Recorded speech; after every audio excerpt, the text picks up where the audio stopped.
সর্বপ্রথম সূর্যের তাপে মাথাটা টাস টাস করে ফেটে যাবে, মাথার মগজগুলি গলে গলে গলে গলে গলে গলে পড়তে থাকবে। পানির পিপাসায় কলিজাটা শুকাইয়া জিহ্বাটা কুকুরের মতো বাহির হয়ে যাবে। এবার বাংলা চিৎকার দিয়ে বলে, মালিক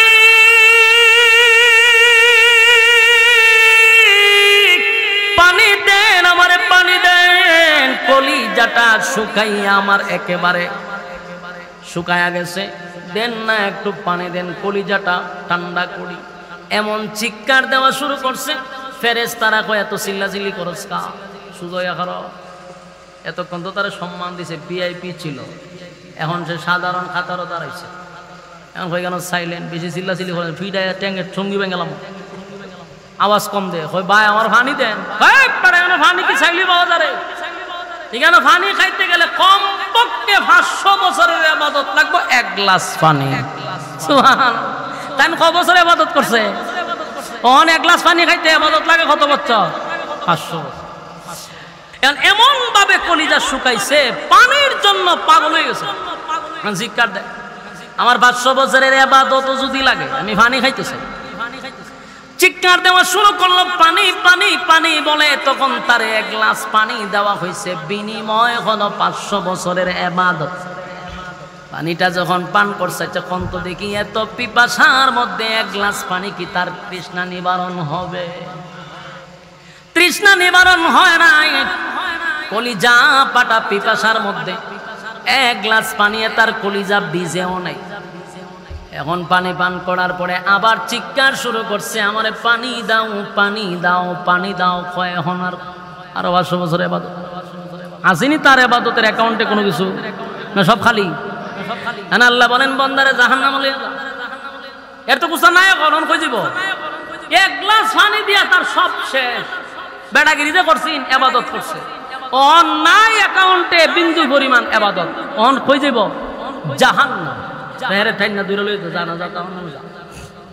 অন পিছন দিয়া ছায়ার আল্লাহ, আমার ইবাদত লাগবে না। আপনার দয়া মায়াটাই আমার জন্য যথেষ্ট ছিল, আপনার দয়া মায়াটাই যথেষ্ট ছিল। আল্লাহ কয়, বান্দা ইবাদত যা ছিল পানি দিয়াই তুই মিটায়া দিলি, তুই যে আমার কাছে হিসাব চাস। বলতো বান্দা, 500 বছর ইবাদত করতে গিয়া কত গ্লাস মিষ্টি পানি আমি আল্লাহ তোরে দুনিয়ায় পান করাইছি, কত গ্লাস পানি তুই দুনিয়ায় পান করলি রে? বল, আমি যে তোরে একটা দ্বীপের মধ্যে চতুর্দিকে সমুদ্রের পানিগুলা হলো লবণাক্ত, ওই পানি পান করার উপযুক্ত না, কিন্তু আমি আল্লাহ দ্বীপের ভিতরে তোরে মিষ্টি পানির ব্যবস্থা করে দিলাম, তুই আমার ইবাদত করস, এই জন্য তোরে পানি পান করাইলাম। আর প্রতি অক্তে আমি তোরে জান্নাতি ডালিম খাওয়াইলাম, জান্নাতি ডালিম খাওয়াইয়া মিষ্টি পানি পান করাইয়া 500 বছর তোর হায়াত বাড়াইয়া দিলাম। আমি আল্লাহ তোরে সুস্থ রাখলাম। আমি মালিক যদি সুস্থ না রাখতাম, বল বান্দা, ইবাদত কি তুই করতে পারতি? না, করতে পারতি না। পানি পান করাইলাম, এখন হিসাব দে 500 বছরে কত গ্লাস পানি খাইলি, 500 বছরে কতটা ডালিম খাইলি। আমি আল্লাহ সুস্থ রাখছি, পাই পাই করে হিসাব দে। বন্দা কি হিসাব দেওয়া সম্ভব? এবার বন্দারে জাহান্নামে না, বন্দা পিছন দিকে তাকায় কয়, মালিক বুঝতে পারি নাই আপনার দয়া মায়া ছাড়া জান্নাতে যাওয়ার সম্ভব না। কোনো মানুষ তার ইবাদত দিয়া, শুধু ইবাদত দিয়া জান্নাতে যেতে পারবে এটার কোনো গ্যারান্টি নাই। ইবাদত দিয়া জান্নাত পাওয়া সম্ভব না যদি আল্লাহর দয়া মায়া না থাকে। এখন এই ওয়াজ শোনার পরে আগামীকালকের থেকে ইবাদত পানির ঈদ গেছে, ইচ্ছা মতে আমরা গরু খাইছি, প্রত্যেকের গড়ে গরুর গোস্ত আছে, সবাই গুস্ত টুস্ত খাইয়া সেরা মেরা মাশাআল্লাহ সবার ভালো হয়েছে, সেরা টলটল করে, গরুর গুস্তের ফজিলত, ঠিক না? খাইছেন জনমের খাওয়ান, কুরবানি কবুল হোক আর না হোক, গুস্ত তো খাওয়ান গেছে, কথা কই না দি। আল্লাহ আমরার প্রতি ইহসান করছে, মায়া করছে, দয়া করছে। কিভাবে? ইব্রাহিম আলাইহিস সালাতু ওয়াস সালামের যুগ থেকে শুরু হয়েছে খাওয়ান। বলুন, খাওয়ানটা কোন সময় থেকে শুরু হয়েছে? ইব্রাহিম আলাইহিস সালাতু ওয়াস সালাম থেকে খাওয়ান শুরু হয়েছে। কুরবানি ইব্রাহিম নবীর থেকে শুরু হয়েছে।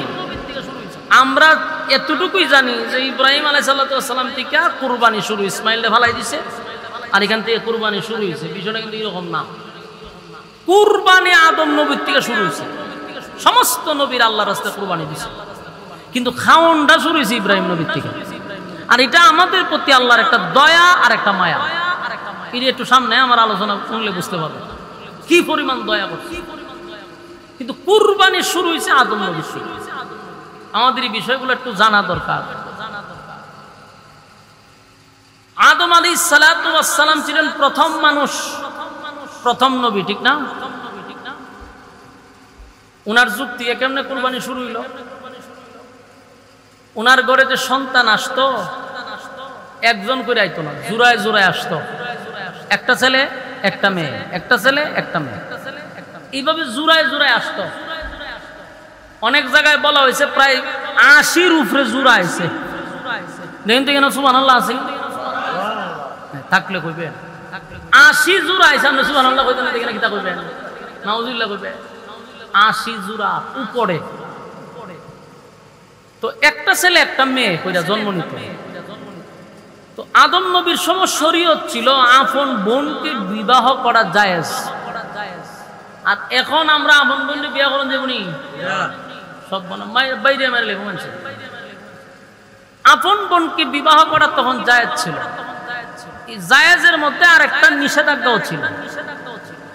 একসাথে যেই জোড়া দুনিয়াতে আসতো এই জোড়ার সাথে বিবাহ করা আবার হারাম ছিল, জায়েজ ছিল না। 2024 সালে একটা ছেলে একটা মেয়ে দেয়া আসছে, 25 সালে আর একটা ছেলে আর একটা মেয়ে হয়েছে। মনে করেন তুই 24 সালের ছেলের সাথে 25 সালের মেয়ের বিয়ে হইতো। কথা কি বুঝতেছে? এটা ছিল জায়েজ। কিন্তু একসাথে যারা আসছে এরা হইতো আপন বোন, আপন ভাই। তো ঘটনাক্রমে আদম নবীর এক ছেলের নাম ছিল হাবিল আর একজনের নাম ছিল কাবিল। কাবিলের সাথে যে জোড়া, যে বোন দুনিয়াতে আসছে সুন্দর আছেন, চামড়া লাল ছিল। হাবিলের সাথে যে বোন দুনিয়াতে আসছে এটা ওই কাবিলের বোনের থেকে একটু নিয়ম, চামড়া একটু ব্যতিক্রমহীন, শ্যামলা, আর এটা লাল চামড়া ছিল। এখন বিয়া তৈব কাবিলের বোনের সাথে হাবিলের, আর হাবিলের বোনের সাথে কাবিলের। কিন্তু কাবিলে মাঝখান দিয়ে একটা প্রশ্ন রাখছে যে আমি হাবিলের বোনকে বিয়ে করতাম না, আমার সাথে যে জোড়া আছে এটা সুন্দর, এটারে বিয়ে করব। কথা কি বুঝতে চায়? মনোযোগ দিয়া বুঝতে। কাবিলে কয় আমার সাথে যে বোন আসছে এটা একটু দেখতে সুন্দর, এ কয়তে আমি সুন্দরটারে তুই আমি খালাটারে বিয়ে করতাম। আদম নবী কইল যেটা আল্লাহর আইন, এটাই আল্লাহর সিদ্ধান্ত। কয় আমি আল্লাহর সিদ্ধান্ত তো মানি না। এখানে নাউজুবিল্লাহ আসেনি? তা আপনারা চিনেন কিতা? খালি মাশাআল্লাহ, হ্যাঁ, আর কুতানি দুইটি শিখছেন। কাবিলের কথা হইলো আমার সাথে যে বোন আসছে এটা তো সুন্দর, তা আমি বিয়া করলে সুন্দর তারে করো। আল্লাহ এখানে আমার খালা বোনের সাথে বিয়া করাইতো। আদম নবী কইল দেখ এটাই নিয়ম, এটাই সিস্টেম, এটা আল্লাহর আইন। ভাই আমি আইন মানি না। নাউজুবিল্লাহ। অনেক ওয়াজ নসিহত তারে করা হইছে, বুঝাইছে দেখ আল্লাহর আইন অমান্য করলে পরিণাম ভয়াবহ হবে। তোমার সাথে যে জোড়া, এই জোড়ার সাথে তোমার বিবাহ আল্লাহ হারাম করে দিছে। কিন্তু কাবিলে এক তেরামি করে কয় না আমি সুন্দরটারই করব। তাহলে বোঝা গেল ওই আদম নবীর থেকে হাজার হাজার বছর আগ থেকে লাল চামড়ার খালা চামড়া লইয়া দ্বন্দ্ব। কথা হয় না দেখি? এটা ওই আজকার থেকে না, শুরুর থেকে দ্বন্দ্ব। শেষ পর্যন্ত যখন আদম নবী তারে বুঝাইতে ব্যর্থ, যে কোনোভাবেই বুঝ মানে না, শেষে বলল ঠিক আছে তাহলে একটা কাজ করো, তোমরা দুই ভাইয়ে আল্লাহর রাস্তায় কুরবানি দাও। কি দিত? কুরবানি। ওই বুঝছেন কুরবানি আয়া করতে। তোমরা দুইজন আল্লাহর রাস্তায় কুরবানি দাও, যার কুরবানি আল্লাহ কবুল করবে সেই আকলিমাকে বিবাহ করবে। সুন্দর সমাধান দিছে না? মাঝখানে এখন ঝগড়া করে লাভ নাই। যদি তোমারটা আল্লাহ কবুল করে তুমি আকলিমারে বিবাহ করবা। ওই এটার নাম ছিল আকলিমা। তো কবুল যে হয় এটা আপনি বুঝবেন কেমনে? আমরা যে কুরবানি দেই, আমরাটা কবুল হয় কি হয় না আমরা কি বুঝি? কিন্তু তখন বুঝার সিস্টেম ছিল বুঝন যেত। কারণ তখনকার কুরবানির সিস্টেম ছিল যে কোনো একটা বস্তু, মনে করেন আপনি গরু ফালেন, তো আপনি একটা গরু পাহাড়ের উচ্চ টিলা রেখে আসবেন। আপনি মনে করেন বেড়া বকরি চড়ান, আপনি একটা বেড়া বকরি নিয়ে রেখে আসলেন। কেউ কৃষি কাজ করে, কৃষির কিছু সবজি নিয়ে রেখে আসলেন। তো রেখে আসলে পরে এটা আসমান থেকে একটা আগুন আসতো, আগুন আইসা এটা জ্বালায়া পুরায়া ছাই করে দিত। যার জিনিস জ্বালায়া পুরায়া ছাই করে দিত, বোঝা গেল হেডটা কবুল হইছে। তাহলে এটা দিনের আলোর মতো পরিষ্কার না? ওমা আমরা একটু হানা কইেন, একটু হানা কইলে আমার একটু কথা বলতে সুবিধা হয়, নয়তো জনসমুদ্র হয়ে রয়েছে। এর মধ্যে যদি আপনারা মুখ কান বন্ধ করে রাখেন, ওয়া যাইতো করতে গিয়া হানা কইলে কথা বলার আগ্রহ বাড়ে।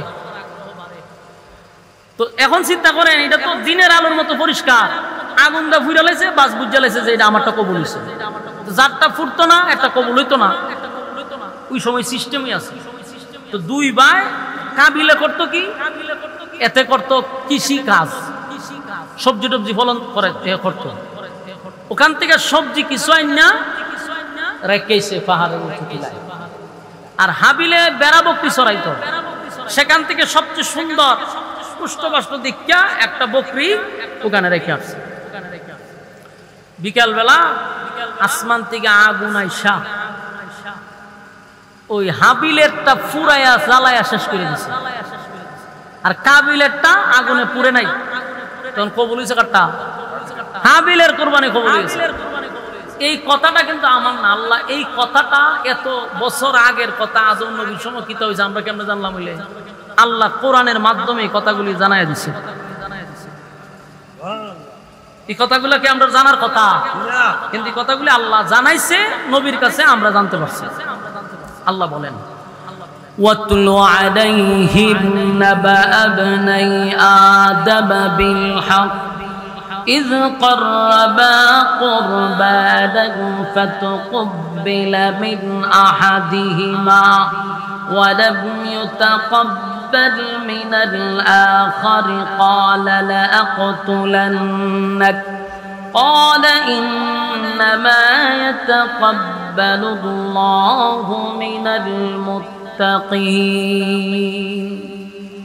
আল্লাহ রাব্বুল আলামিন বলেন, পয়গম্বর আপনি জানায়া দেন, আদম আলাইহিস সালাতু ওয়াস সালামের দুইজন সন্তান ছিল, হাবিল আর কাবিল। দুইজনের কুরবানি, তারা যখন কুরবানি দিল, দুজন কুরবানি দিছে, কিন্তু আমি আল্লাহ একজনের কুরবানি কবুল করেছি আর একজনের কুরবানি কবুল করি নাই। এই কথা আমার নবীর কাছে মালিক যখন জানায়া দিল, নবী আপনি জানায়া দেন, আদমের দুই ছেলের কুরবানি একজনেরটা কবুল করছি আর একজনেরটা কবুল করি নাই। আল্লাহ রাব্বুল আলামিন জানায়া দিয়েছেন, কাবিল স্পটে গেছে, যেখানে আগুন দিয়া জ্বালাই দিছে এখানে গেছে, গিয়া দেখে তার সবজির জায়গা তুলছে, আর বকরিটারে আগুন দিয়া জ্বালাইয়া পোড়াইয়া ছাই করছে। কারণ কাবিলে বুঝতে পারছে যে আমার কুরবানি কবুল হইছে না। কেমনে হইব? নিয়ত বালানি কথা হয় না? কুরবানির মূল উদ্দেশ্য হইল নিয়ত, আপনার তাকওয়া। আল্লাহ গোশতের দিকে তাকায় না, রক্তের দিকেও তাকায় না। তাকায় কি? আপনার ভিতরের অবস্থা কি, তা এটা আল্লাহ দেখে।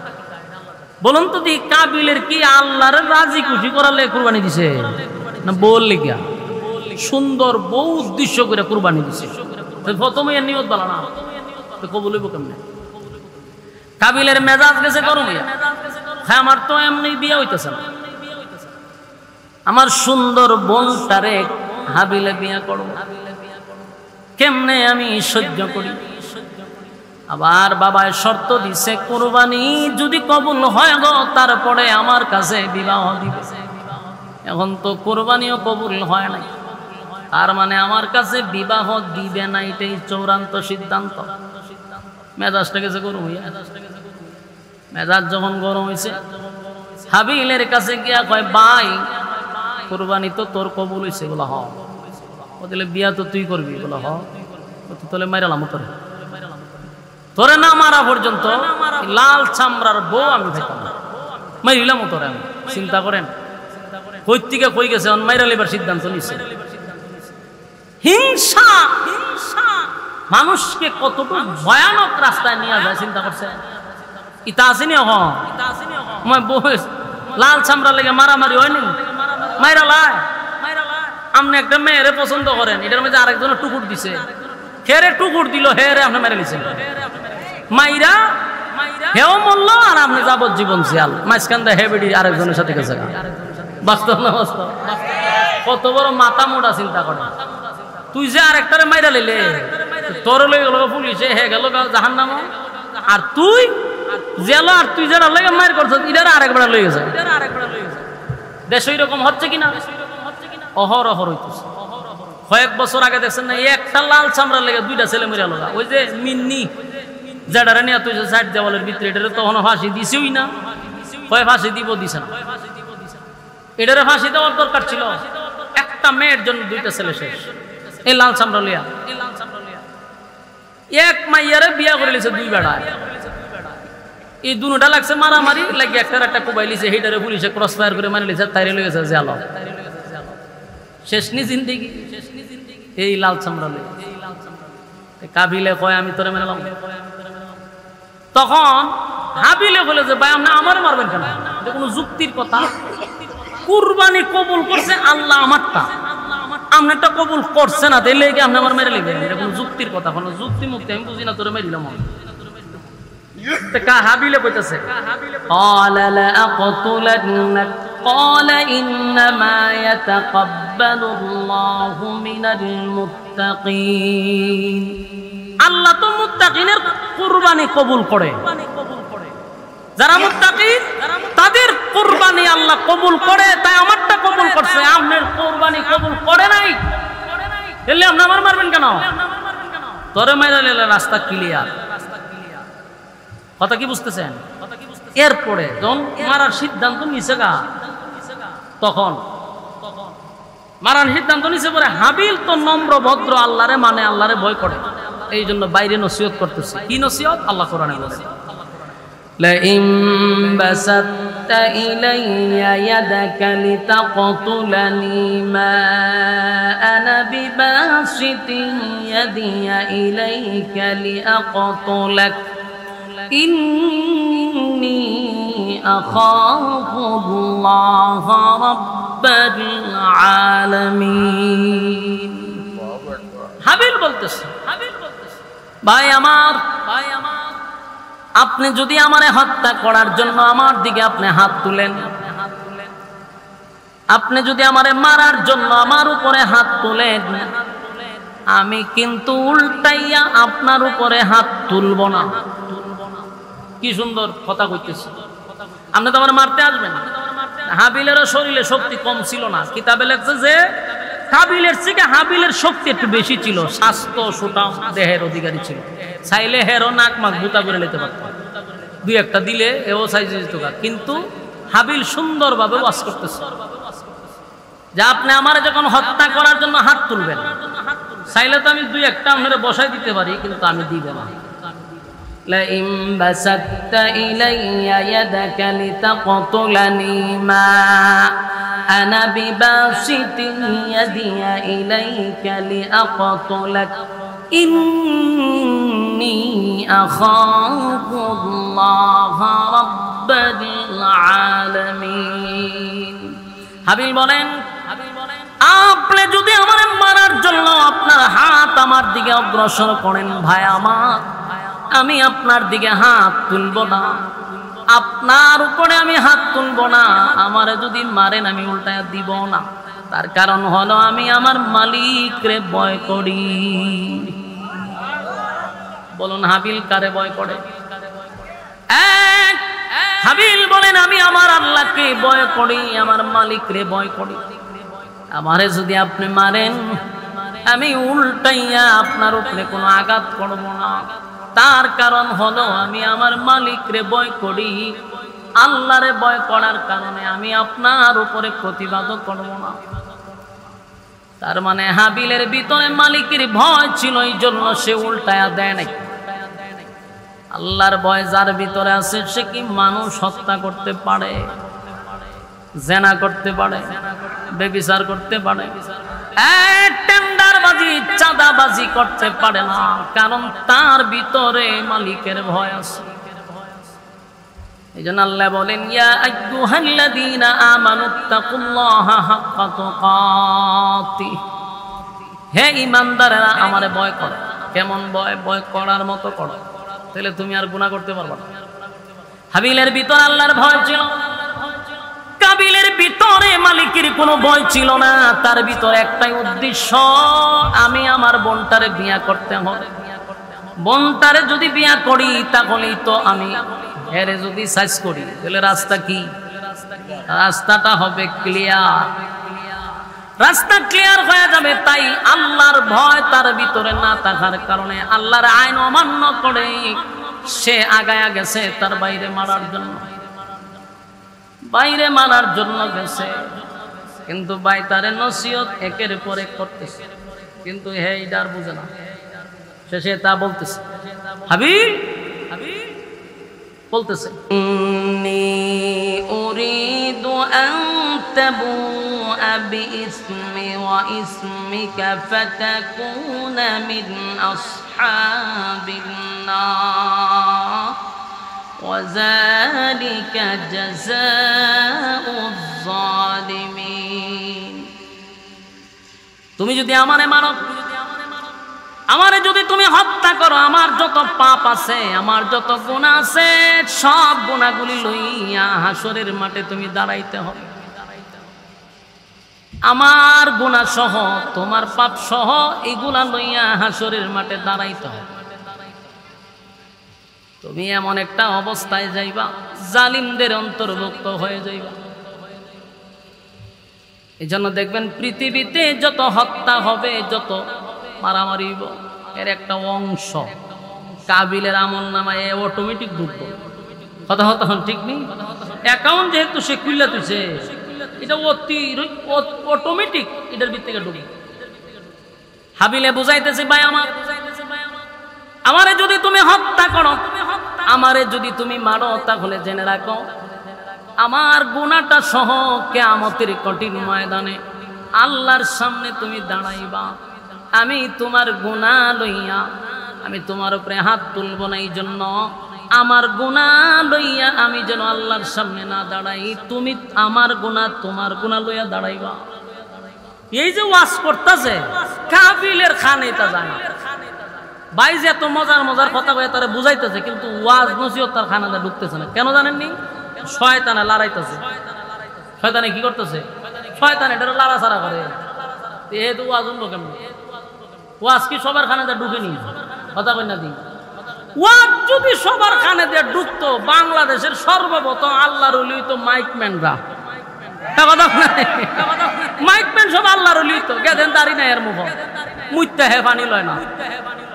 তাহলে ওয়াজ যা কো তাহলে আপনারা যে ওয়াজ শুনেন হে তো প্রতিদিন শুনে হয়েছে। খানের ভিতরে যায় না, খানের সামনে ডুল বাজাইতে শয়তান এখানে না আছে, ডিস্কো মারে, এর খানের ভিতরে যান। আপনারা একটু চিন্তা করে দেন, আপনারা যে ওয়াজ শুনেন সে বেশি মাইকলারা উনে না, কিন্তু মাইকলা খারুইয়া মুইতা দেয় অনেক, সবাই না, অনেক মাইকলা খারুইয়া মুতে। কি পরিমাণ ওয়াজের কবুল করছে চিন্তা করছেন? বাস্তব কিন্তু আপনি চিন্তা করে দেখেন। এই জন্য সব ওয়াজ সবার শরীরে ম্যাচিং হয় না, সব আল্লাহর ওলি হয় না।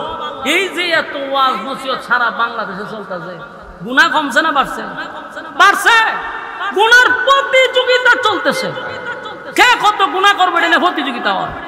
আজকে মনে করেন আমি আশা বিজ্ঞান না ইয়া, যদি কোনো নর্তকী আইতো, কিতাব বুঝুন আপনারা, ইয়া আল্লাহর রাস্তাঘাট মাঠ কোনো কিছু থাকতো, এটা তো বন্ধ হইতো। গড়ের সাইডে বাইডে যত বেড়াগাড়া আছে সব ভেঙে লইতো।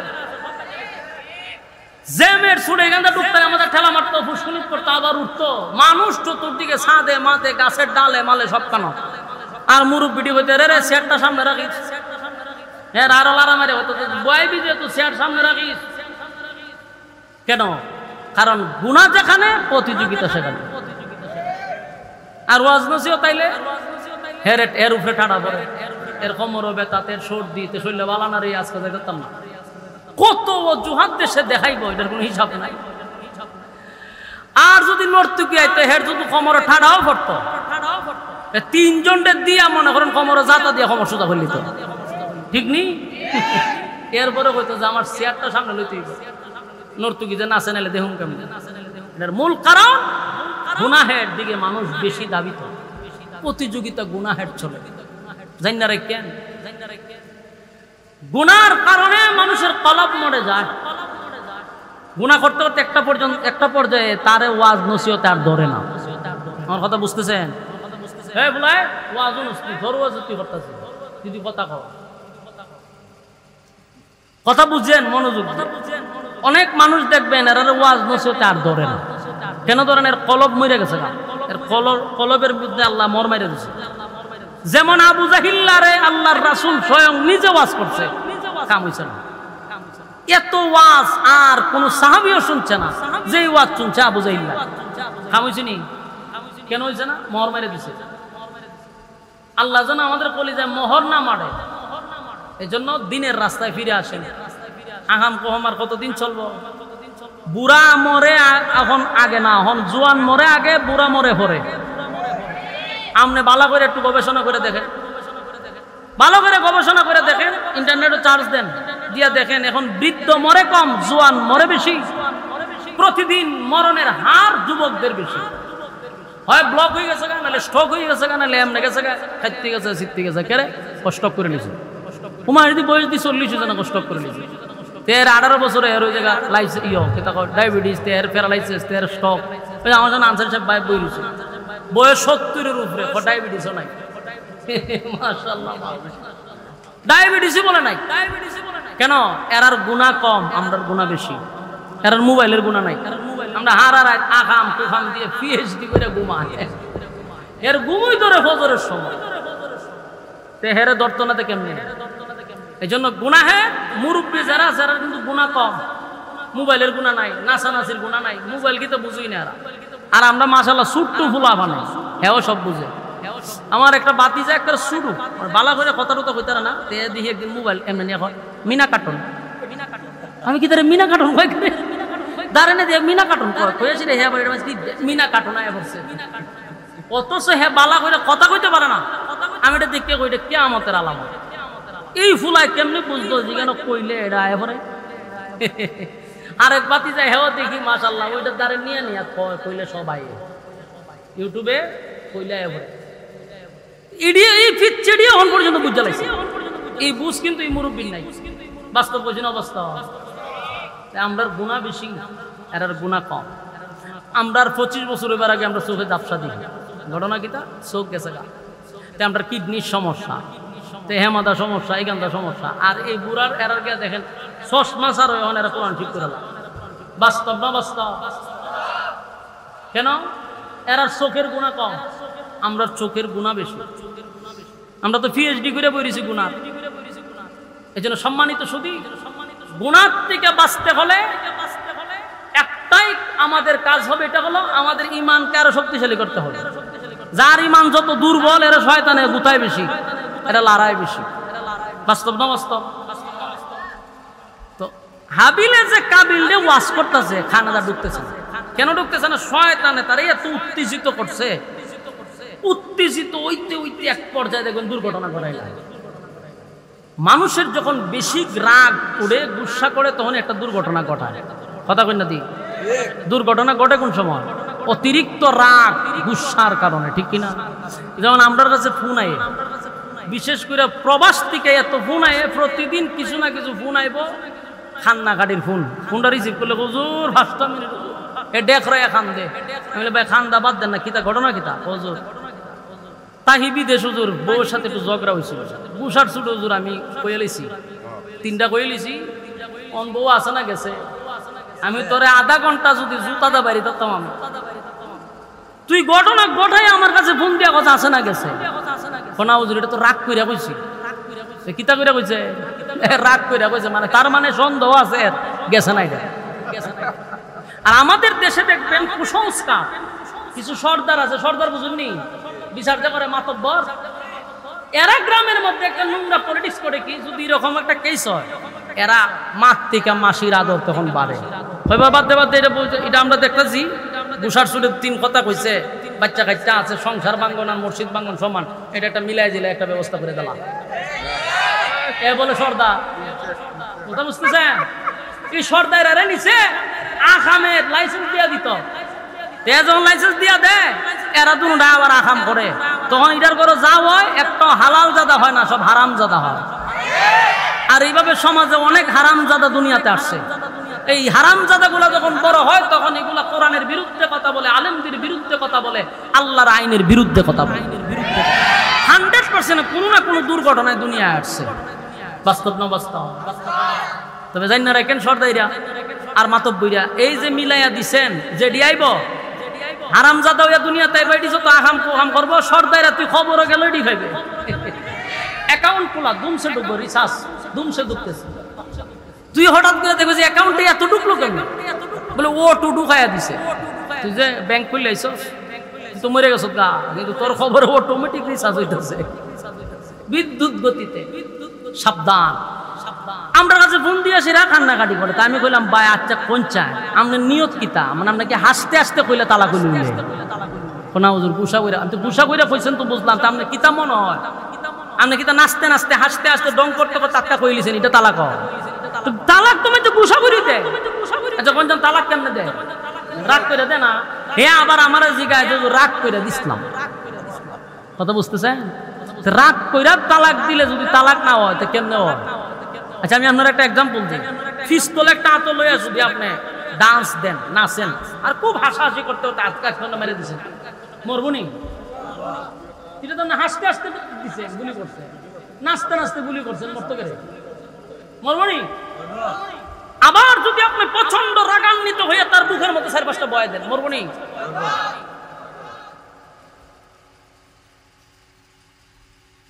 ভাই সাহেব ফোনটা শেষ করে লাগছে, এবারে কথা বল।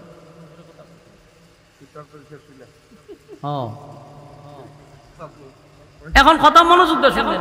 আপনি হাসতে হাসতে গুলি করলে যদি একটা মানুষ মরে, রাগান্বিত করে যদি গুলি করেন তাও মরে। ঠিক তালাকের বিষয়টা এরকম, মানে হাসতে হাসতে দেন আর ডং করে দেন, 3 কথা কইছেন বউ গেছে গা, এটা রাগান্বিত করে দিলেও যাবে, হাসতে হাসতেও যাইব, কথা কোন ঠিক নেই? হ্যাঁ, কিন্তু আমাদের গ্রামের সিস্টেম হইলো গুসা করে দিছে, এটা ওই বুঝতে হইছে না, রাগ করে দিছে। আল্লাহ আমরা হেফাজত করো। এই কথা কই আমি ভুল কইছি না? এরকম হইতেছে। অনেক মানুষ বউ সারার পর আবার বউ লিয়ে খাইতেছে। অসংখ্য মানুষ জেনার মধ্যে প্রতিদিন লিপ্ত হইতেছে, সন্তান জন্ম দিতেছে, সবটি হারামজাদা জন্ম দিছে। টিডি বড় এসে ইমামের বিরুদ্ধে লাগতো না, আলেমের বিরুদ্ধে লাগতো না, কাছে তো লাগবে। বেজাল আছে তো, বেজাল প্রোডাক্টের মধ্যে সমস্যা। সম্মানিত শুধু তখন এই রাগান্বিত অবস্থায় শয়তান তারে এত উত্তেজিত করছে, কাবিল রে এক পর্যায়ে কাবিল হাত পাতল লইয়া হাবিলের মাথাত মেরে দিছে, মেরে দিছে শেষ পর্যন্ত। এত রাগান্বিত হইছে। এই কথাটা আল্লাহ কোরআনে বলেন, فَطَوَّعَتْ لَهُ نَفْسُهُ قَتْلَ أَخِيهِ فَقَتَلَهُ فَأَصْبَحَ مِنَ الْخَاسِرِينَ। উত্তেজিত হইয়া সে কি করলো, এক পর্যন্ত হত্যা করে লইছে ভাই, মেরে লইছে ভাই। এই যে মারল, মারার পরে আমি আরেকটা কথা বলি, বুঝার চেষ্টা করে। মানুষ যখন গুনাহ করে অথবা বউ তালাক দেয়, তালাকটা দেওয়ার পরে কিন্তু তার অনুশোচনা হয়, তখন বললাম কি ঠিক নেই? এর আগ পর্যন্ত এর শরীরে এত শক্তি থাকে, এত স্পিড থাকে, 3 কথা কইয়া এরপরে এগে ব্রেক করে যে কইলাম কি তাহলে ওখান দেখবেন বেড়ি আমাদের করে এখান থেকে হেও খান কথা ঠিক নেই। হেও চিল্লা কিতা করলাম রে, কিতা করলাম রে, আমার 3টা বাচ্চা, হে বেড়িও খান দেয়, হেও খান। বাস্তব না বাস্তব? কিন্তু এই তালাক দেওয়ার আগে কিন্তু এই ভিতরে এই জিনিসটা আসে নাই। আসছে কখন? দুর্ঘটনা ঘটাইয়া। মানুষ যখন গুনাহ করে, গুনাহ করার পরে তখন তার ভিতরে এই জিনিসটা আসে যে আমি ঠিক করলাম, কথা কই না ঠিক নেই? কোনো সূচনা কিন্তু এর আগে আসে না, কাম ঘটাইয়া আসে। কেন? কারণ তখন আর শয়তান আমার কাছে থাকে না। শয়তানের দুর্ঘটনা ঘটাইয়া এখন আসসালামু আলাইকুম স্যার কাম করাইলেছি, এখন আপনাকে চিল্লাচিল্লি করেন, আমার কাম আমি সেরে লেছি। শয়তান জাগা তখন এ মাটির করে খান।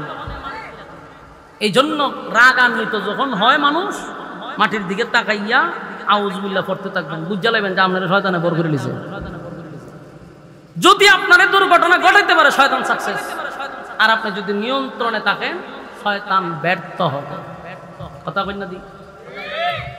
আল্লাহ রাব্বুল আলামিন বলেন, হাবিল যখন তার এত নসিহত করলো, এত ওয়াজ নসিহত করছে, কিন্তু কোনো ওয়াজ নসিহত তার কাজে আসে না।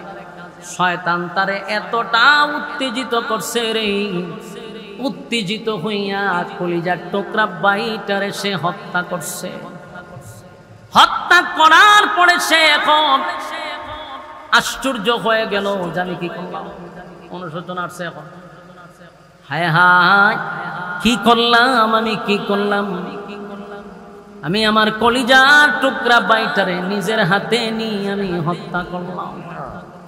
এখন কাবিলও কান্দে, চোখের পানিগুলো ছেড়ে দিয়া বাইকে জড়াইয়া ধরে কান্দে রে, আমার কলিজার টুকরা বাইটার আমি হত্যা করলাম। যেই ভাইয়ের সঙ্গে খেলাধুলা করলাম, একসাথে চললাম, একসাথে ঘুমাইলাম, একসাথে খাইলাম, আজকে একটা মেয়ের জন্য আমার কলিজার টুকরা বাইটারে আমি নিজের হাতে হত্যা করছি। যেমনই হোক আদমের সন্তান তো, নবীর সন্তান, এতটা খারাপ ছিল না, কিন্তু শয়তান এতটা উত্তেজিত করছে, হত্যা করার পরে সে গিয়া ব্রেক হইছে, এখন কান্দে, কান্নায় ভেঙে পড়েছে, মায়ের লাশ কাঁধে নিয়ে খালি গোড়ায় আর গোড়ায় আর গোড়া। একদিন দুই দিন না, কোন জায়গায় বলা হয়েছে প্রায় 1-2 বছর পর্যন্ত লাশ লইয়া খালি ঘুরছে, লাশ যে কেমনে থামাইব, লাশ ফসেও না, লাশ যে কেমনে দাফন করবো, কেমনে থামাইব, এই জ্ঞানও তার মাথাত নাই, জানে না এই সিস্টেম। বছর পর্যন্ত লাশ নিয়ে ঘোরাঘুরি করলো, কিন্তু তার মাথায় আসলো না যে আমি আমার বাইটারে কেমনে দাফন করব, আমার বাইটারে কোথায় রাখবো। ঘুরাইছেন হুজুরাই পড়ছে, হুজুর জুতায় পড়া, হুজুর লই পুরনো অসুবিধা নেই না, গড়িয়ে তো হয় 11:30। এখন চিন্তা করেন, মাইরা তো লাগছে, মাইরা লাবার পরে এখন তার ভিতরে এমন এক মায়া লাগছে বাইরের লেগে, এই মায়াটা তো মারার আগের দরকার ছিল। ভাই যে সমাজ করছিল যে ভাই আমার শরীরে শক্তি আছে, কিন্তু আমি তোমার উপর আঘাত করবো, কথা কি বুঝতেছেন? এই ভোলাবান বুড়া গাড়া বকরি না, বকরি দাঁড় কিনা বইসা সব লইছে কেন, আর এর মা বাপকে দেন ঘুমাইতেছে, ফুলাফান ভাড়াই দিচ্ছে, টুপি একটা মাথা দিয়ে কেউ আছে, কিন্তু হেবাটা করে ঘুমাই দিছে। হ্যাঁ ঠিক কন, হে তো ঠিক কয়, তোর বাপ যে ঘুমাই দিছে এটা তুই স্বীকার করলি মাইতে সামনে, তোর বাপের না সরম কইস না, ও স্বীকার করছে ঠিক হয়েছে।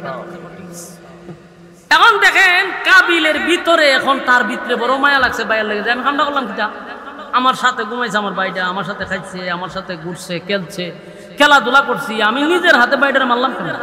এই ওয়াজ তো তোর আগে বুঝার দরকার ছিল। এখন চতুর্দিকে তাকায় আর আমার বাইয়ের এই মরা দেহটা আমি কোথায় রাখবো, কান্দে খালি হাঁটে, বাইয়ের লাশ কাঁদে নিয়ে ঘুরে রে, কিন্তু কোথায় রাখবে এই জ্ঞানটুকু তার মাথায় নাই। চোখের পানি ছেড়ে দিয়া কান্দে, বাইয়ের চেহারার দিকে তাকায় কান্দে, কানতে কানতে একটা পর্যায়ে বাইয়ের লাশ সামনে লইয়া ওইভাবে বই রয়েছে, চিন্তা করতেছে কিতা কর, বছর গেছে গা, লাশ আর থামাই বোঝে, কবর দিব যে জ্ঞান তার মাথায় নাই। তখন আল্লাহ এই কথাটা এটাও কোরআনে বলছেন, আল্লাহ বলেন فبعث الله غرابا يبحث في الأرض ليريه كيف يواري سوءة أخيه قال يا ويلتى أعجزت أن أكون مثل هذا الغراب سأوارئ سوءة أخي فأصبح من النادمين। এবার দেখেন আল্লাহ করছে কি, হঠাৎ করে তার চোখের সামনে একটা কাক চিনেননি, খাওয়া তো চিনো, খাওয়াও তো না চিনো, কাদের কথা ইয়াদ করলে খাওয়ার কথা মনে হইব, সহজে বললাম যাক খাওয়া দেখে আরেকটা মরা খাওয়ারে লই আয় এখানে বসে, হেডারে দুইটা লইছে, মরা একটা কাকরে আরেকটা কাকে দুইটা লই আয় না তার সামনে আমরা তুইছে, হে তো এর বাইরে লইয়া বই রয়েছে, বসাই রয়েছে কাকের বাইরে, দেখতেছে কাকে কি করে। তো কাক করছে কি, মরাডারে সাইডে তুইয়া এর ভাও দিয়া মাটি করতেছে, মাটি খনন করতেছে, হেতে তাকায়া তাকায়া দেখতেছে। মাটি খনন করার পরে এর হরে মরা কাকটারে আবার ওই গর্তের ভিতরে ফলাইছে, ফালাইয়া মাটি দিয়ে আবার এটার বরাত করছে। ওহন কাবিলে হায় আফসুস, হায় আফসুস, এই সামান্য একটা বিষয়, আজকে একটা বছর আমার ভাই মারা গেল, আমি এই যে মাটির নিচে যে তন লাগে এই জ্ঞানটুকু আমার মাথাত নেই। আজকে আমার শিক্ষক কাউয়া, বলুন শিক্ষককে, এখান থেকে একটা শিক্ষা আমাদের আছে। শিক্ষাটা হইল, যেই জামানায় যেই নবী আসে এই নবীর থেকে জ্ঞানী আর কেউ হতে পারে না। যেই জামানায় যেই নবী আসবে ওই নবীর থেকে জ্ঞানী আল্লাহ কাউরে দুনিয়াতে পাঠায় না। তাহলে সবচেয়ে বড় শিক্ষক আর জ্ঞানী হলো আদম আলাইহিস সালাতু ওয়াস সালাম, কথা কয় না? তাহলে এই শিক্ষাটা তো সে আদম নবীর থেকে শিখার কথা ছিল। আল্লাহ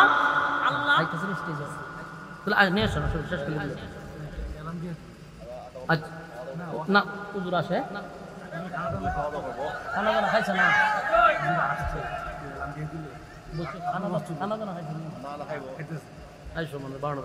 আচ্ছা চিল্লা ছিল উজুর আইছে, কোন খাইব, খাইয়া টাইয়ার পর আইব সব উজুরও তাড়াতাড়ি খাইয়া তাড়াতাড়ি আয় পড়ুক। এই গরমের মধ্যে আর কত বইতাই, আপনারও তো ভালোই লাগতেছে, বই লড়ুন না উজুর আয়ুক। এখন আপনারা কথাটা বোঝার চেষ্টা করেন, বলুন তো দেখি সবচেয়ে জ্ঞানী কে? আল্লাহর আদম নবী তখন নবী হিসাবে পাঠাইছে, সবচেয়ে জ্ঞানী তো আদম নবী। শিক্ষা তো দিব আদম নবী, নবীর কাছ থেকে তার এই শিক্ষাটা ভাবার দরকার ছিল নি? তাহলে শিক্ষা পাইলো কোত্থেকে? খাওয়ার থেকে। জামানার সবচেয়ে বড় জ্ঞানী আল্লাহর নবী, এই নবীর থেকে শিক্ষা পাওয়ার কথা কিন্তু হয়েছে খাওয়ার থেকে। কারণটা কি? এই কারণটা আমনে আমার বুঝে আসা দরকার, এতটুক বুঝলে আর ওয়াজ বুঝতে লাগতো না। তার মানে হলো যে যেরকম তার জন্য শিক্ষক ওই রকম, কথা বুঝতেছি না? আমনে যে তালের মুসল্লি আপনার লেগে ইমামও ই তালেরই, আমনে যে তালের মুসল্লি আপনার লেগে কিন্তু খাবার ইমাম আইতো না, কথা কই না দি? এই বুলাবান কথা কই না, আমার কথাটা বুঝাইতে পারছি? আপনি যেরকম মুসল্লি আপনার জন্য ইমাম ওই রকম হইব, আপনার লেগে কাবার ইমাম হইতো না। আমরা এলাকা দিয়া ফিসাব, তার কথাটা ফিসাব হবিগঞ্জে তো মিডিয়ার মধ্যে একদিন ওয়াজের মধ্যে বলতেছে যে আমি মক্কা শরীফ গেছি কিন্তু আমি কোন ইমামের পিছনে নামাজ পড়ছি না। বিশ্বাস না হইলে ইউটিউবে চার্জ দিয়ে দেখুন, এ ওয়াজের মধ্যে কইতেছে, গর্বনিয়া কইতেছে। আরেকটা পীর আছে আমরার এলাকা দিয়ে, এই আমরার এলাকা দিয়ে পীর আছে, এটা সিগারেটও খায়। হেও ওয়াজের মধ্যে কইতেছে যে আমি মক্কায় গেছি ওয়াজ করবার লেগে কিন্তু কোন ওয়াহাবির পিছনে ওয়াজ করছি না। ও ভাই রে, ওয়াহাবি কেটাতে মক্কার ইমামরে ওয়াহাবি বানাইছে। সে স্বীকার করছে মক্কার ইমামের পিছনে সে নামাজ পড়ে নাই। তখন আমার মাথায় এলো, আরে কাবিলের কথা আমার মাথা, কথা তো সত্য। হে যেরকম একটু ইমাম ইরম হওয়ার দরকার, এর মতো জঘন্য মুসল্লির জন্য কাবার ইমাম প্রয়োজন নাই। কথা এখন বাস্তব না বাস্তব? নাইলে মানুষ লক্ষ টাকা খরচ করে যায়, ও ভাই এরকম পেয়ারার মধ্যে ওয়াজ করেন না, এমনও কথা কয়, এমনও কথা কয়, এরকম কথার মাঝখান দিয়ে কথা কয় না, কথার মধ্যে ভেস লেগে যায়। আপনারা এত কথা হইলে কেমন হইব? আল্লাহর রাস্তায় কথা কই না, কথাটা বুঝাই বললে বলতেছি, আপনারা খারাপ লাগলেও কথাটা বোঝা দরকার। ইউটিউবে এই বক্তব্যটা আছে, আপনারা হুইনা লেবেন। আমি মন গড়া কথা বলতেছি। সে বলতেছে মক্কা মদিনায় গেছি কিন্তু খাবার ইমামের পিছনে সে নামাজ পড়ছে না। আপনি চিন্তা করেন, কাবার ইমামের পিছনে নামাজ পড়া এটা একটা কপাল লাগে না? এটা তো কপালের ব্যাপার।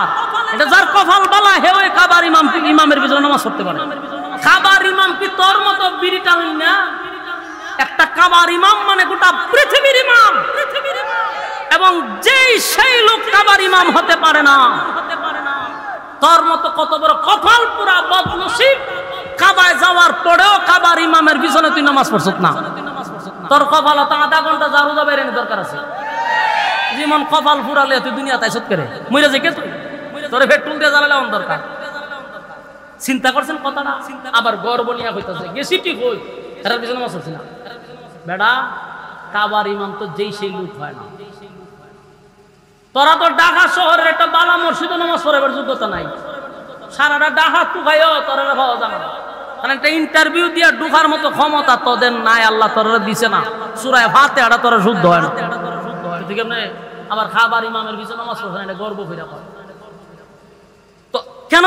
কারণ আমি যেরকম আমার ইমাম এরকম, আমি যেরকম ছাত্র আমার উস্তাদ এরকমই।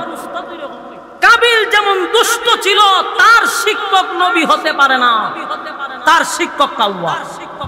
কথা হয় না?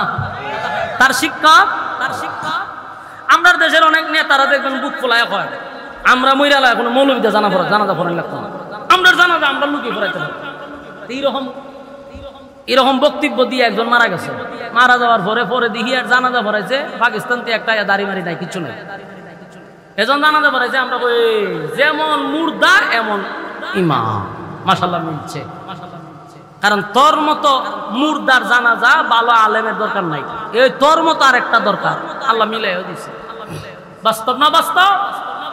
আমি যেরকম আমার ইমাম এরকম। কাবিলের জন্য ছিল সবচেয়ে বেশি বড় শিক্ষক, যুগ শ্রেষ্ঠ আল্লাহ যারে পাঠাইছেন নির্বাচিত কইরা আদম আলাইহিস সালাতু ওয়াস সালাম। এরকম একজন শিক্ষক তুইয়া এ কবর খনন শিখছে হইলো খাওয়ার থেকে।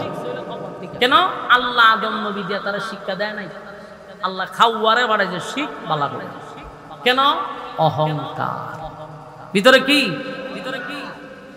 আমার যুবক বান্ধব, কাবিলের ভিতরে অনুশোচনা আসার পরে সে আফসোস করে বলতেছে, হায় আফসোস, একটা বছর ধরে আমার ভাইয়ের লাশটা লইয়া আমি অলিতে গলিতে ঘুরতে লাগলাম, আর চিন্তা করতে লাগলাম আমার বাইরে কোথায় রাখবো, কিভাবে রাখবো। কিন্তু আজকে আমার চোখের সামনে কাওয়াইশা আমারে শিখায়া দিল, কাকাইশা আমারে শিখায়া দিল কেমনে মরা দেহটারে মাটির নিচে গাতাইতে হয়, কবর দিতে হয়। আজকে কাউয়ার থেকে আমি শিখলাম। কথা কি বুঝতেছেন? কাক থেকে আমার শিক্ষা গ্রহণ করতে লাগলো। যুবক ভাইরা আমার, এই জন্য আমি যদি সহি থাকি, আমার জন্য সহি একজন লোক থাকবে। কথা হয় না? আমি যেরকম আমার জন্য এরকম। তাই আমি আপনাদের হাতে পায়ে ধরে বলি, গুনার আগে আপনাকে বুঝতে হবে যে আমার উপরে শয়তান বর করছে। শয়তান যখন গুনার দিকে আপনারে দাবিত করতে থাকবে, আপনি বুঝে নিবেন আমারে ওয়াসওয়াসা দিতেছে আমারে জাহান্নামে নেওয়ার জন্য। এই শয়তান যদি আমার কলব থেকে আমি দূর না করতে পারি, এই শয়তান যদি আমার কাছ থেকে দূরে না সরাইতে পারি, এই শয়তানের ওয়াসওয়াসা আমারে জাহান্নাম পর্যন্ত নিবে। কথা হয় না? শয়তানের ক্ষমতা কি কম? শয়তানেরও ক্ষমতা বেশি রে। কারণ আদম নবীরেও জান্নাত থেকে দুনিয়াত লই পড়ছে। কি শয়তান না?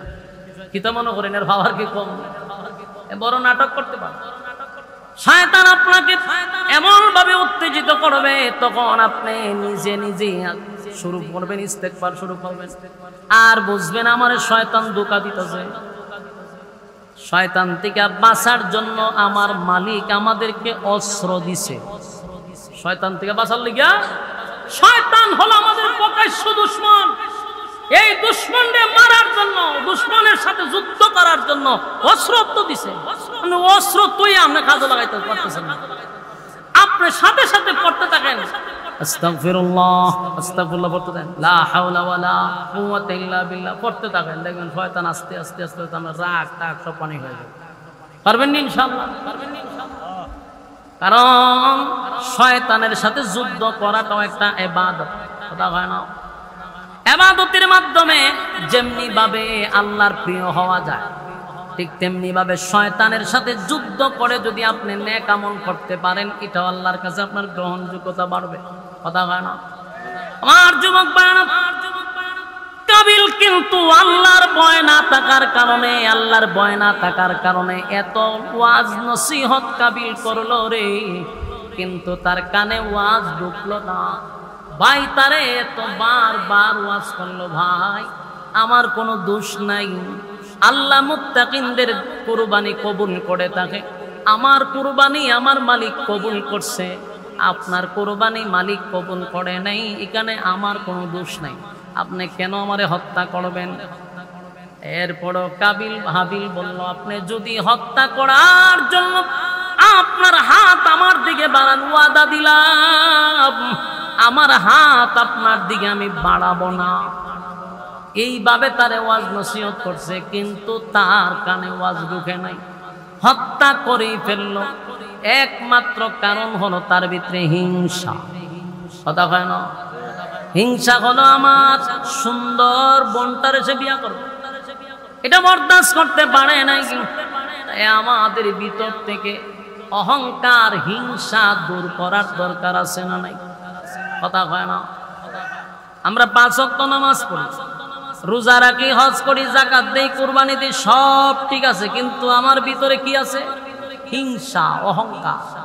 তাহলে আপনার নামাজ, রোজা, হজ, যাকাত আগুন, যেই আরেকজনে ভালো খায়, ভালো পরে, ভালো চলে, এটা সহ্যই করতে পারে না, এটা তার ভিতরে একটা অশান্তি। মনে করেন পাশের বাড়ির মানুষ সরকারি চাকরি করে, লেখাপড়া করে, বেটা চাকরি পেয়েছে, হে এখান থেকে এটা সহ্য করতে পারে। এই যে ভিতরে আপনার আরেকজনে দেখলে আপনার জ্বলে, এই জ্বলাটা আপনাকে জাহান্নাম পর্যন্ত নিবে। হ্যাঁ কথা কই না দি? আপনি 5 ওয়াক্তের মসজিদের মুয়াজ্জিন হলে কি হইব? আপনি তাহাজ্জুদ পড়লে কি হবে?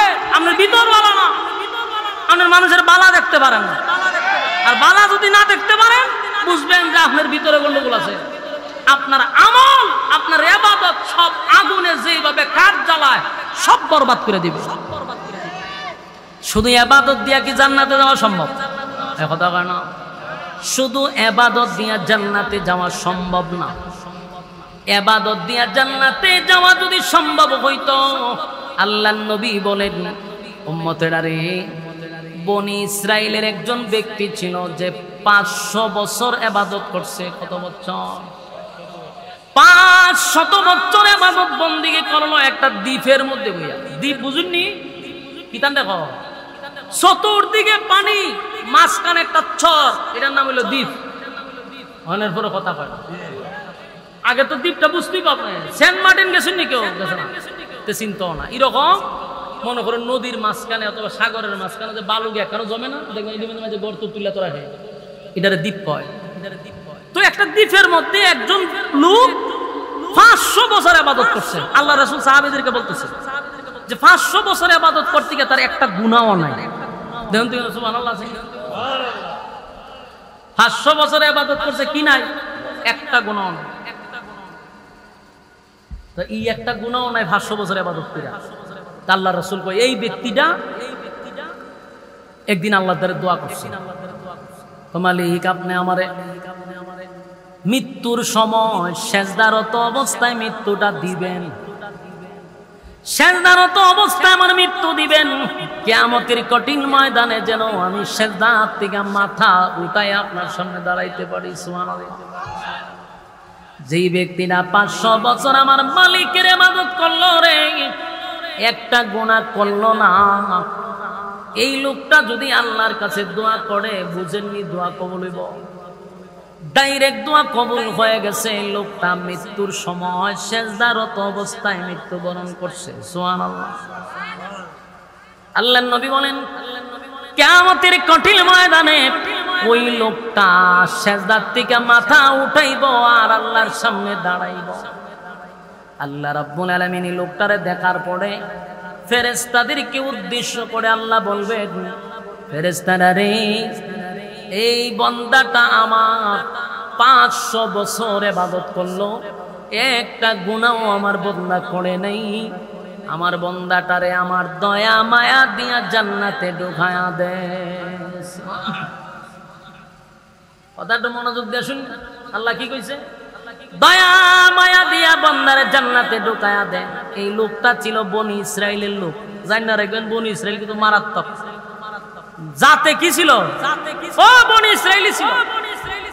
এই লোকটা তখন পিছন থেকে চায়, আল্লাহ আপনার দয়া মায়ায় যদি জান্নাতে যেতে হয় গো, তাহলে আমার 500 বছরের ইবাদত গেল কোথায়?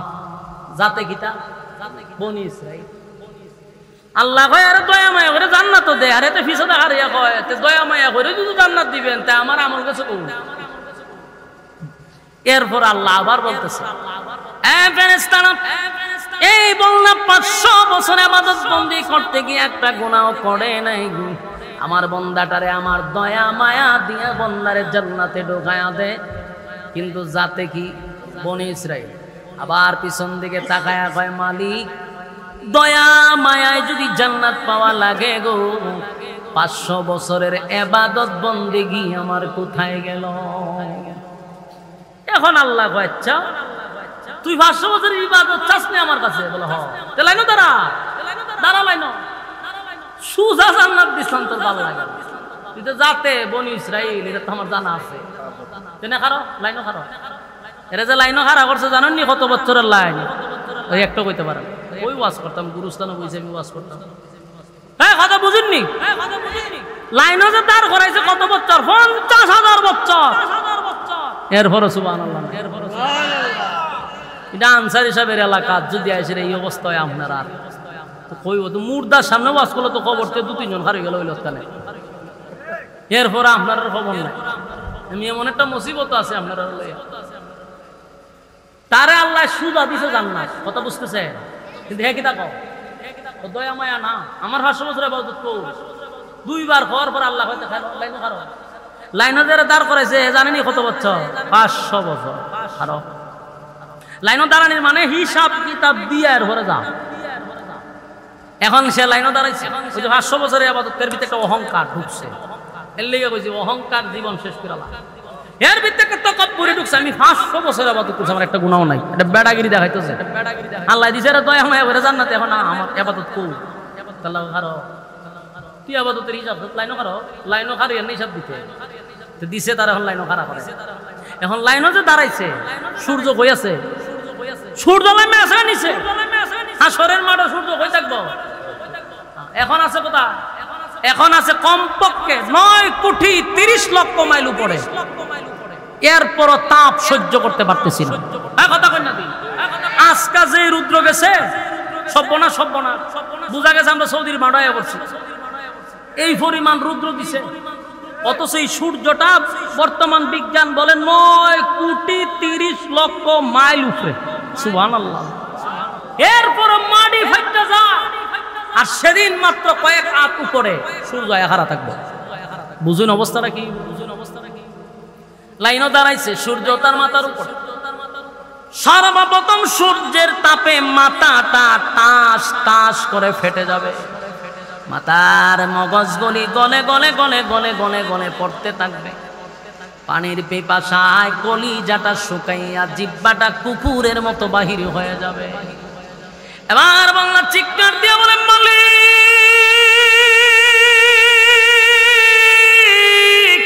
পানি দেন, আমারে পানি দেন। কলিজাটা শুকাইয়া আমার একেবারে শুকায়া গেছে, দেন না একটু পানি দেন, কলিজাটা ঠান্ডা করি।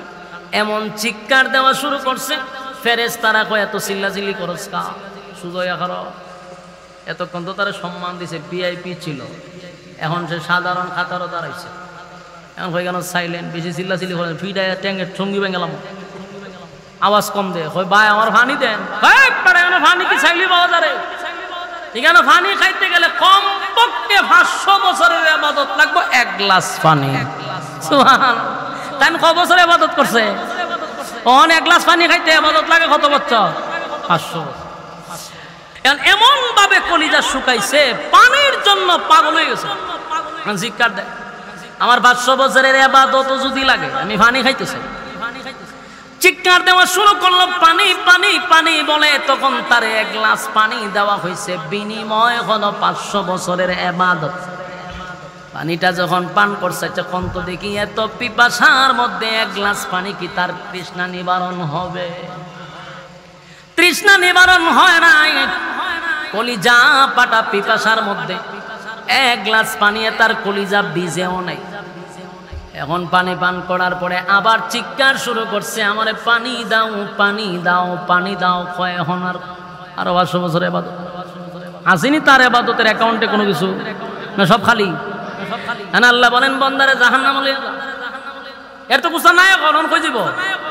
এক গ্লাস পানি দিয়া তার সব শেষ। বেটাগিরি যে করছিন ইবাদত করছে, অন নাই অ্যাকাউন্টে বিন্দু পরিমাণ ইবাদত, অন কই যাব? জাহান্নাম। বেরে থাই না দূরে লইতে জানা যা, তাও না যা, অন পিছন দিয়া ছায়ার আল্লাহ আমার ইবাদত লাগবে না। আপনার দয়া মায়াটাই আমার জন্য যথেষ্ট ছিল, আপনার দয়া মায়াটাই যথেষ্ট ছিল। আল্লাহ কয় বান্দা ইবাদত যা ছিল পানি দিয়াই তুই মিঠাইয়া দিলি, তুই যে আমার কাছে হিসাব চাস। বলতো বান্দা 500 বছর ইবাদত করতে গিয়া কত গ্লাস মিষ্টি পানি আমি আল্লাহ তোরে দুনিয়ায় পান করাইছি, কত গ্লাস পানি তুই দুনিয়ায় পান করলি রে? বল আমি দে তোরে একটা দ্বীপের মধ্যে চতুর্দিকে সমুদ্রের পানিগুলা হলো লবণাক্ত, ওই পানি পান করার উপযুক্ত না, কিন্তু আমি আল্লাহ দ্বীপের ভিতরে তোরে মিষ্টি পানির ব্যবস্থা করে দিলাম, তুই আমার ইবাদত করস, এই জন্য তোরে পানি পান করাইলাম। আর প্রতি অক্তে আমি তোরে জান্নাতি ডালিম খাওয়াইলাম, জান্নাতি ডালিম খাওয়াইয়া মিষ্টি পানি পান করাইয়া 500 বছর তোর হায়াত বাড়াইয়া দিলাম। আমি আল্লাহ তোরে সুস্থ রাখলাম। আমি মালিক যদি সুস্থ না রাখতাম, বল বান্দা ইবাদত কি তুই করতে পারতি? না, করতে পারতি না। পানি পান করাইলাম, এখন হিসাব দে 500 বছরে কত গ্লাস পানি খাইলি, 500 বছরে কতটা ডালিম খাইলি। আমি আল্লাহ সুস্থ রাখছি, পাই পাই করে হিসাব দে। বান্দা কি হিসাব দেওয়া সম্ভব? এবার বান্দারে জাহান্নামে না, বান্দা পিছন দিকে তাকায় কয় মালিক বুঝতে পারি নাই আপনার দয়া মায়া ছাড়া জান্নাতে যাওয়ার সম্ভব না। কোনো মানুষ তার ইবাদত দিয়া, শুধু ইবাদত দিয়া জান্নাতে যেতে পারবে এটার কোনো গ্যারান্টি নাই। ইবাদত দিয়া জান্নাত পাওয়া সম্ভব না যদি আল্লাহর দয়া মায়া না থাকে। এখন এই ওয়াজ শোনার পরে আগামী কালকের থেকে ইবাদত বাদ দিয়া দিবেন? কথা কই না? ইবাদত যদি বাদ দেন, হুজুরে কইছে ইবাদত দিয়া জান্নাতে যাওয়া যেত না, তাহলে যাইবেন কেমনে? দয়া মায়া, তো দয়া মায়া করবো কারে? সরকারি চাকরি কারে দেয়? লেখাপড়া আছে যার, কথা কয়টা? লেখাপড়া থাকলে না সরকারি চাকরি দিতাম। আপনার লেখা নাই, পড়া নাই, আপনার নাম লেখতার না, লাইনকে দাঁড়াইছেন, কিতাব লেখাইছ বলে সরকারি চাকরি হতাম। কোনছেন কিতাতে বাইরিব খাসা খঞ্চি দিয়া আধা ঘন্টা ফিটানির পরে কইব বাড়ি কো বলে মমিশিক যাবে যা। তুই জানোস তা দেনা সার্টিফিকেট লই এমন লাগে। তো আল্লাহ দয়া মায়া করবে তাদেরকে যাদের ইবাদত আছে, কথা কই না? দয়া মায়া তাদেরকে করা হবে যাদের ইবাদত বন্দেগী আছে, আল্লাহ তাদেরকে দয়া মায়া করবে। আর যদি মনে করেন যে শুধু ইবাদত দিয়া জান্নাতে যাব, ও বনি ইসরাইলের লোকের মতো। বাস্তব না বাস্তব? আল্লাহ বুঝার, মানার, আমল করার তৌফিক দান করে সকলে বলে আমিন। সম্মানিত সুধী, আমাদের